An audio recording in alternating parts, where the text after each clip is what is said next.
کچھ عرصہ مکرم کے ساتھ رہو اور پھر وہ ظفر کو ساتھ رکھ لے گا۔ اصل میں بھابھی نے مکرم سے بہت سی رقم ہتھیا لی تھی اور اب شادی نہ ہونے کی صورت میں وہ رقم ادا کرنی پڑے گی، اس لیے وہ زیبا کی معطلی کر رہی تھی۔ مجبوراً زیبا کو یہ کڑوا گھونٹ بھی پینا پڑا۔ وہ ظفر کو روتا چھوڑ کر مکرم کے ساتھ بیاہ کر چلی گئی۔ 6 ماہ بعد مکرم اسے بھی دبئی لے گیا۔ اب وہ اپنے بیٹے سے بہت دور چلی گئی۔ زیبا کی ماں ظفر کا خیال رکھتی تھی۔ بیچارہ ظفر 6-7 سال کا بچہ نانی کے آغوش میں صبر سے پڑا رہتا۔ 2 سال بعد نانی بھی گزر گئیں۔ اب وہ اکیلا رہ گیا۔ مامی نے اس کی رقم سے اپنے میاں کو بھی بیروز ملک بھجوا دیا۔ وہ وہاں محنت کرتا اور یہ یہاں مزے کرتے تھے، مگر ظفر کی زندگی اجیرن ہو گئی تھی۔ مامی اس پر وہ ظلم توڑتی کہ اللہ کی پناہ، باپ سر پر نہ ہونے کی وجہ سے مامی کے بچے جو ظفر سے کافی بڑے تھے وہ بگڑ چکے تھے، ماں کے کنٹرول میں نہیں تھے۔ بڑے بیٹے نے باپ کی بھیجی ہوئی رقم سے 20,000 اڑا لیے تھے۔ الزام بیچارے ظفر پر آ گیا تھا، جسے مامی نے مار مار کر ادھر منہ کر کے دھوپ میں بٹھایا ہوا تھا۔ یہ اس بیچارے کی کہانی ہے جو دھوپ میں بھوکا پیاسا لیٹا ہوا سسک رہا تھا۔ دوپہر سے شام ہوئی، شام سے رات ہوئی، رات گہری کالی سیاہ تھی۔ ظفر کے نصیبوں کی طرح نہ جانے ظفر کے ذہن میں کیا آیا، اس نے دروازہ کھولا اور گھر سے چلا گیا۔ ویران سڑک پر چل رہا تھا، نامعلوم منزل کی طرف قدم بڑھے جا رہے تھے۔ چلتے چلتے ریلوے اسٹیشن پر پہنچ گیا۔ ایک ٹرین اسٹیشن پر کھڑی تھی۔ اسٹیشن کے گیٹ پر اسے کھڑے کو ایک شخص نے کہا، میرا بیاگ گاڑی میں رکھوا دو، تمہیں پیسے دوں گا۔ ظفر اس کا بیاگ لے کر چل پڑا۔ فرسٹ کلاس کے ڈبے میں اس آدمی کی سیٹ تھی۔ سامان رکھ کر مڑنے لگا تو اس شخص نے اسے 300 روپے دیے۔ پیسے دیکھ کر ظفر کی بھوک چمک اٹھی۔ وہ کل رات سے بھوکا تھا۔ اس نے ٹھیلے سے 2 سموسے لیے اور کھا گیا، ساتھ ہی اسی ٹرین میں آ کر بیٹھ گیا۔ ٹرین چل پڑی۔ تھوڑی دیر بعد وہ زمین پر لیٹا لیٹا سو گیا۔ اگلی صبح نہیں ہوئی تھی کہ ابھی اندھیرا ہی تھا تو ٹرین ایک دھماکے کے ساتھ رک گئی۔ کچھ ہو گیا، الٹ گئے۔ ہر طرف چیخ و پکار مچی ہوئی تھی۔ 2 ٹرین آپس میں ٹکرا گئے تھے۔ لوگوں کی چیخ و پکار آبکا زوروں پر تھی۔ جب ظفر کو ہوش آیا تو وہ چھوٹے سے ہسپتال میں تھا۔ ساتھ کے بیڈ پر ایک خاتون سوئی ہوئی تھی۔ اسے جاگتا دیکھ کر نرس ادھر آئیں۔ اس سے پوچھا، تمہارا نام کیا ہے؟ تم کہاں کے رہنے والے ہو؟ تمہارے ساتھ کون تھا؟ مگر ظفر کیا بتاتا، اسے تو کچھ پتہ نہ تھا کہ کیا ہوا ہے۔ کچھ دیر بعد ساتھ لیٹی عورت کو ہوش آیا۔ اس نے کہا، میرا بچہ۔ نرس نے کہا، آپ کا بچہ ٹھیک ہے، یہ ساتھ لیٹا ہوا ہے۔ مگر اس عورت نے کہا، یہ میرا بچہ نہیں ہے۔ بہت سے لوگ زخمی ہوئے تھے، ہلاکتیں بھی ہوئے تھے۔ کچھ دن ملکی سطح پر معاملہ اچھلا، بیمار تندرست ہو کر گھروں کو چل دیے۔ ظفر کے زخم بھر رہے تھے، مگر ابھی تک اس کے وارثوں کا کوئی پتہ نہ تھا۔ پولیس والے پوچھ کر تھک گئے۔ وہ کچھ نہیں بتا سکتا تھا کیونکہ اسے اپنے بارے میں کچھ پتہ نہیں تھا۔ ظفر کو ایک رفاہی ادارے میں بھیج دیا گیا۔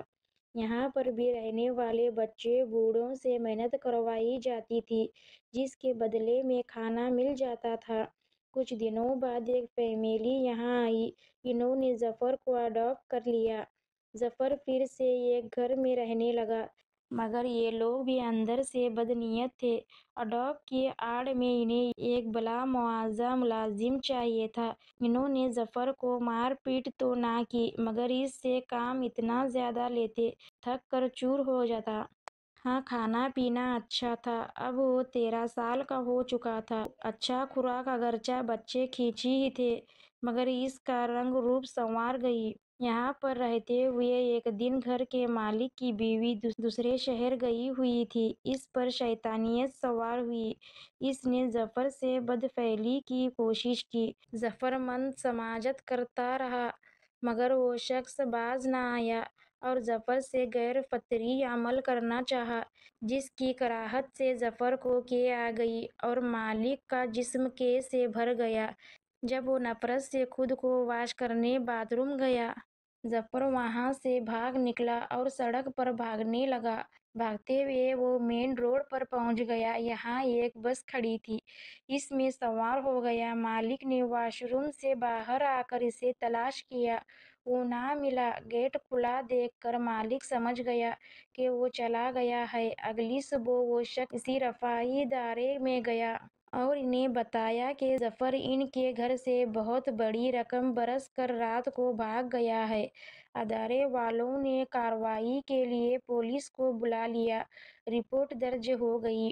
اس وقت تک ظفر بس کے ذریعے کراچی پہنچ گیا تھا۔ یہاں اس نے جیب میں موجود رقم دیکھی تو 3,000 روپے تھے۔ ہوٹل سے ناشتہ کیا اور ایک بس میں سوار ہوا۔ بس کا کنڈکٹر کمیٹری کی آوازیں لگا رہا تھا۔ گھنٹے بعد وہ سمندر پر تھا۔ انسانی فطرت کے مطابق وہ سمندر دیکھ کر بہت خوش ہوا۔ سارا دن سمندر پر پھرتا رہا۔ اچانک شام کو اسے خیال آیا کہ اب وہ کدھر جائے گا۔ ساحل سمندر خالی ہو رہا تھا۔ سارا دن دھوپ اور پانی میں پھرنے کی وجہ سے اس کا رنگ سانولا گیا تھا۔ وہ ساحل پر ہی ایک طرف کھڑی وین میں بیٹھ گیا۔ وین چلتی رہی۔ پھر جب وین رکی تو وہ چپکے سے نیچے اتر آیا۔ اس وقت وہ ساحل کے غیر آباد سے حصے کی طرف تھا۔ رات گہری ہو گئی اور وہ وہیں ریت پر سو گیا۔ صبح صبح اسے کسی کی آوازیں آ رہی۔ کون ہو؟ وہ اٹھ بیٹھا اور دیکھا کہ ایک بوڑھا سا آدمی اسے جگا رہا تھا۔ ظفر کو پوچھا، تم کون ہو؟ ظفر نے کوئی جواب نہ دیا۔ میرے ساتھ کام پر چلو گے؟ ظفر نے کہا، ہاں، اور اس شخص کے ساتھ چل پڑا۔ وہ شخص خیر و مچورا تھا۔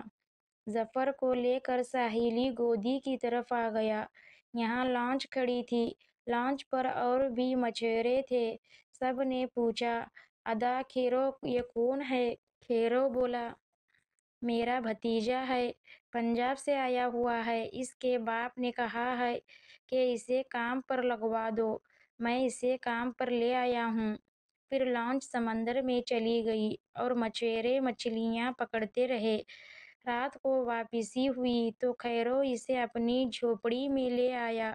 یہاں خیرو کی بیوی مٹھا نے پوچھا، یہ چھوٹا کون ہے؟ ارے کھیرو! کھیرو بولا، صبر تو کر، بتاتا ہوں، پہلے کوئی مانی تو کھولا۔ مٹھا نے روٹی آگے رکھ دی۔ خیرو اور ظفر کھانے لگے۔ ظفر 2 دن کا بھوکا تھا، وہ جلدی سے روٹی اور مچھلی کھا گیا۔ ارے تو کب سے بھوکا تھا؟ خیرو نے پوچھا۔ ظفر بولا، کل سے کچھ نہیں کھایا تھا۔ پھر خیرو نے کہا، دیکھ بچہ، تو مجھے اپنا سب بتا، تو کدھر سے آیا ہے، کون ہے؟ خیرو نے اس کے سر پر پیار سے ہاتھ پھیرا۔ ظفر کی آنکھ میں آنسو آ گئے۔ ظفر نے انہیں مختصر بتایا کہ میرا باپ مر گیا تھا، مامی نے میری ماں کی شادی کر دی، مجھے اپنے پاس رکھ لیا، اور سب کہانی اسے سنا دی۔ مٹھا ایک رحم دل خاتون تھی۔ اس نے اسے پیار کیا اور کہا، دیکھو دنیا بہت بری ہے، تو ہمارے پاس ہمارا بھتیجا بن کر رہ، ہم تیرا خیال رکھیں گے۔ پھر ظفر ان کے پاس رہنے لگا۔ خیرو اسے ساتھ لانچ پر لے جاتا اور مچھلیاں پکڑنا سکھایا۔ لانچ پر سب اس کو ظفری کہتے تھے۔ اب 6 ماہ ہو گئے تھے۔ ظفری بھی کمال مچھیرا بن گیا تھا۔ وہ گھر پر میٹھا کے ساتھ کام بھی کرتا۔ خیرو کی آمدنی بڑھ گئی تھی۔ وہ ایک حصہ ظفر کو بھی رکھتا تھا۔ خیرو کے بچے چھوٹے تھے۔ ایک لڑکا 8 سال کا سوبھاگا تھا اور ایک لڑکی نام بھاگ بھری تھا۔ دونوں بچے ظفر کو ادا کہتے تھے اور ظفر بھی اس سے گھل مل گیا تھا۔ ظفر سوبھاگے اور بھاگی کو اپنی جیب سے کھانے کی چیزیں لے کر دیتا تھا۔ تینوں بہت اچھی طرح رہتے تھے۔